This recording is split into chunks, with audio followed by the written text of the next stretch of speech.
śrutir mātā pṛṣṭā diśati bhavad-ārādhana-vidhiṁ yathā mātur śrutir tathā vakti bhaginī purāṇādyā jīvā sahaja nivahās anugā ataḥ satyaṁ jñātaṁ murahara bhavān śaraṇam. So this learned sage, by his experience, he is saying that after studying all Vedic literature and all Upaniṣads, Vedānta, Purāṇam, 4 Vedas, Rāmāyaṇa, Mahābhārata, volumes of details. So, the conclusion is that, oh my dear Lord, bhavān śaraṇam, you are the only ultimate shelter. This is the last stage of knowledge, as it is confirmed in the Bhagavad-gītā. Bahunām janmanām. After struggling for many, many births to acquire knowledge. So, when one comes to this point, bhavān śaraṇam, you are the ultimate shelter. That is the perfection of knowledge. Our editor has written very nice article, Krishna, the end of knowledge. Yes. When you come to Krishna point, then everything is knowledge, knowable. Of course, so far our knowledge is concerned, but so far Krishna is concerned, he is unlimited. Nobody can know him. But at least to that point, if we can reach, that is also very difficult. Simply to reach that to that point, the struggle. So many scholars, so many, still coming to the nearest point, he says, oh, not Krishna, not Krishna. It is impersonal, it is impersonal. So this knowledge is acquired by the grace of the Supreme Lord, by the association of pure devotees, satyaṁ prasangat mama vīja sangula. One can attain this qualification, and if somewhere or other, either by faith or by knowledge or by association or by accidents, if one comes to this point that Krishna, the Supreme, is the ultimate goal, then his life is perfect. Advayana tattva Krishna śaraṇam bhagavān sarup shakti rupetāra ayavastha. Now, Lord Chaitanya says that Krishna, the absolute truth, Advayana tattva, is absolute truth, Krishna. śaraṇam bhagavān, the Supreme Personality, the absolute truth in the ultimate, he is a person. In the Bhagavad-gītā, you see in the 11th chapter that Krishna was requested by Arjuna to show his universal form. Because for ordinary persons, that universal form is gigantic universal form is supposed to be, that is God. But they do not know param bhava vajananta. They do not know that in this universal form is only an offshoot of Krishna. They do not. Less intelligent class of men, they think impersonal form or the universal form or even the 400 Vishnu form, they consider that they are greater. But in the 11th chapter of Bhagavad-gītā, you'll find that Krishna, by the request of Arjuna, assumed his universal form, Vishwarupa. Now, after seeing the Vishwarupa, Arjuna was afraid. He was in friendly relationship with Krishna, and when he saw his Vishwarupa, he became too much perturbed in his mind. Oh, what mistake I have done. I took Krishna as my friend, and I do not know how much offenses I have committed. Friendly relation, there are sometimes very slacking languages and used, sometimes calling, you Krishna, sometimes uh, so many things. Friendly relations, they are very relaxation relation. So he thought that I have committed so much offenses to Krishna, and he begged pardon. Uh, so out of my impudence, out of my ignorance, I have done so many things. Please excuse. Just like a father excuses his son, just like a friend excuses his friend, just like husband excuses wife or the wife excuses. These things are there. Then again, uh, he asked uh, Krishna to assume his 400 Narayana. Uh, the, Krishna also showed him the Narayan 400 Rupa. Uh, and then again, Krishna uh, transformed himself again into that 200 Shamachandra with flute, and as it is, he transformed. Now the question is, if Krishna is ordinary person, just like some foolish commentators say, not to Krishna, then how could he assume this Vishwarupa and the Narayan? Can an ordinary person assume that Rupa, that form? It is not possible. Therefore, the answer in the Bhagavad-gītā is avajananti mang murha. Now, there is stated param bhava ajananta. They do not know. Now, Arjuna wanted to confirm this param bhava, that the less intelligent class of men who are fond of the universal form or the Vishnu Narayan form, and there are so many innumerable forms. Advaita, Achyuti, Anadi, Ananta Rupa. Krishna has Ananta Rupa. But the ultimate supreme form is Krishna. Uh, They do not know. Param bhavam ajanant. Ajananta means they do not know the param bhav. So here the same thing is confirmed by Lord Chaitanya, that he says, Advayan tathā Krishna śaraṇam bhagavan.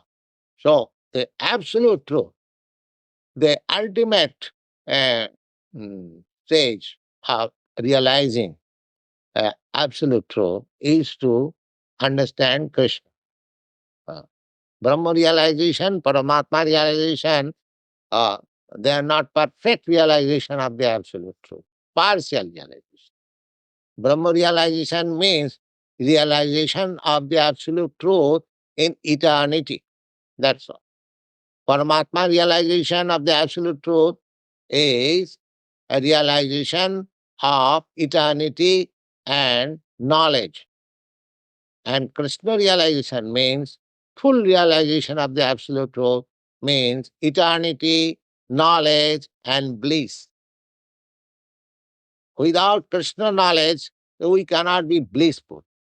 But by nature, we are blissful. Oh. In the Brahma Sutra, in the Vedānta Sutra, it is stated, Anandamaya Abhyasat, every living entity, Brahma, living entity, they are Brahma. And Krishna is also Parabrahma. The Brahma and Parabrahma, both of them are by nature joyful. They want joy, enjoyment. Uh, so our joyfulness is in connection with Krishna, just like fire and the sparks of fire. The sparks of fire, so long manifested with the fire, it is beautiful.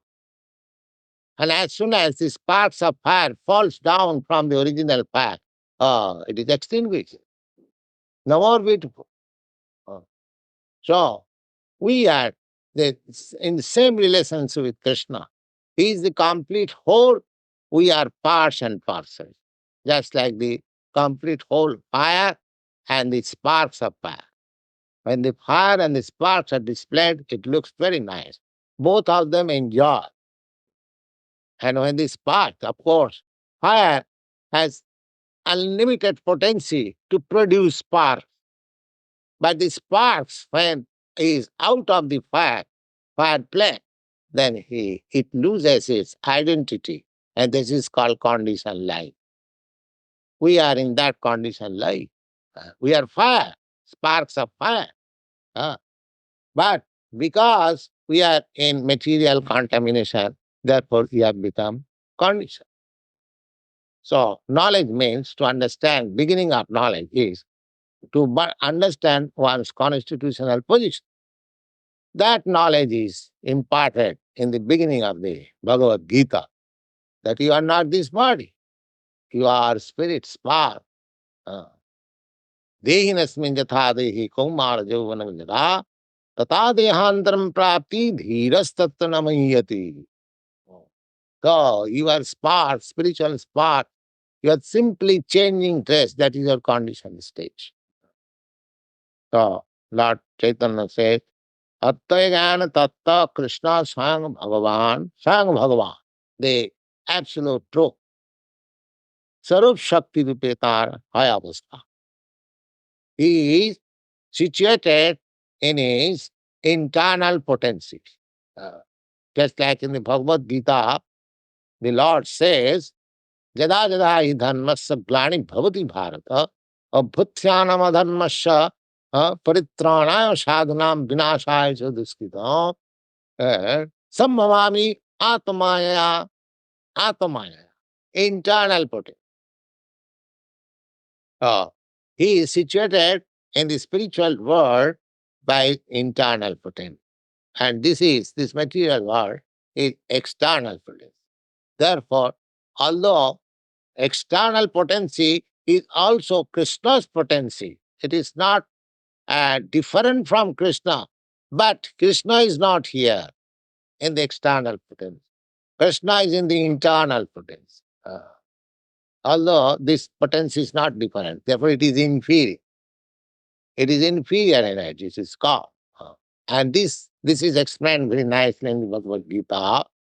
Maya tadamidam sarvam jagat abhakta murti. By me, the whole spiritual and material world is manifested. Tatamidam. How it is manifested? Just like the sun and sunshine. Sunshine is manifested all over the universe, and sun is the central point. Similarly, Krishna is the central point, and his shining Brahma-jyoti is diffused all over. And the part of that Brahma-jyoti, when it is, I am to say, covered by the cloud of Mahābhārata, that is called material existence. So we are in this darkness. So Krishna says, Lord says, so his place is in the internal potency. Sarup Shakti Rupetar Hayavastha. He is situated there in his internal potency.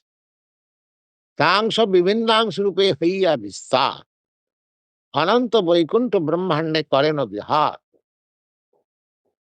Now, then Krishna, he expands himself. Eka Bhushyama, that is the Vedic version. One is expanding into many.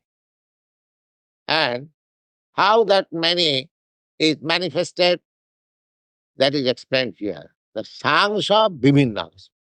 He expands himself as person himself and as part. As person himself, that expansion is called Vishnu Tattva. And the Vivinnangsha, separated expansion, we are living entity. We are also expansion. The expansion of Vishnu Tattva is just like Rāmāyaṇa, Varaha, all the incarnation, all Vishnu Tattva, Rāmāyaṇa. There are so many thousands and millions of expansion.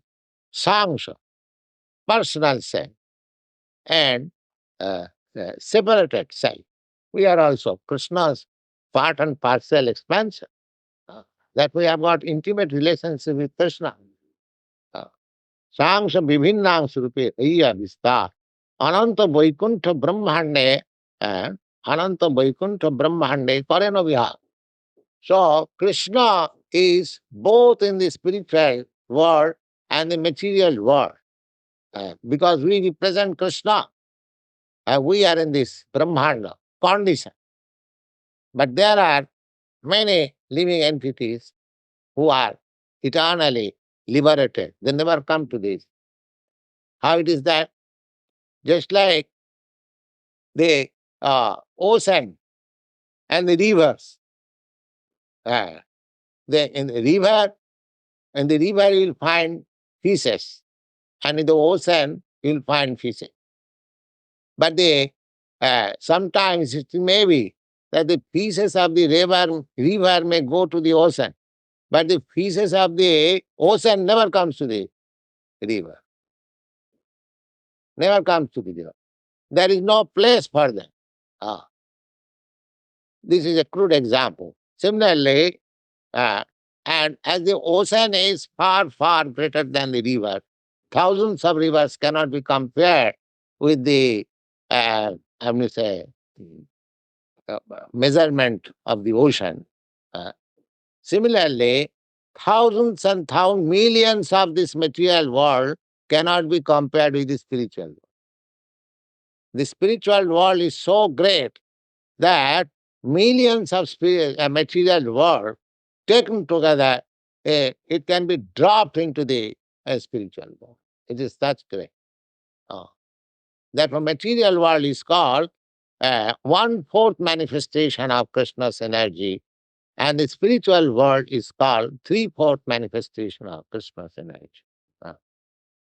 Saṅsa viभिन्नांश रूपे अय्या विस्तार अनंत वैकुंठ ब्रह्मांडे करेन विहार. साङ्स विस्तार चतुर्भ्यः अवतारगण विभिन्नांश जीव तार शक्तिते गण. Now, Saṅsa, his personal expansion is Chaturbhaha. The first expansion is Chaturbhaha. Saṅrup, Saṅ Prakash. Saṅrup, the personal self, Krishna. And when he begins to expand, the next immediate expansion is Balaram, Baladev. And from Baladev, Chaturbhaha, 4 expansion. Kaibu is guarding. Guarding. What are those expansion?